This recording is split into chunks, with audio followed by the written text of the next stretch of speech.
เชือกบิดมือเดียวมาเนี่ยเขาบดึงมือเดียวโลจะหัวเป้าว่างเรื่องบุปิ่นนะมันป้ายพูดเลยนะมันนั่นแหละเอาบ่ายเลยปิ่นนี่เลยโอ้เลยมัน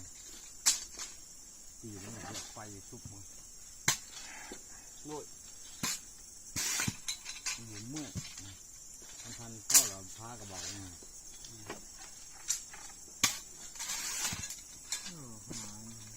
อ้าวทำไมนี่มันก็มีแห้งยาวเลยแล้ว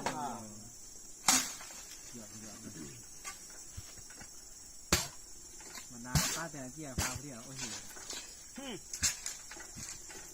เด็กมาแล้วต้นสางอะไรเที่ยวมาไหนเดี๋ยวพามาแล้ว นี่แค่ต้นหาง ถ้าตอนนั้น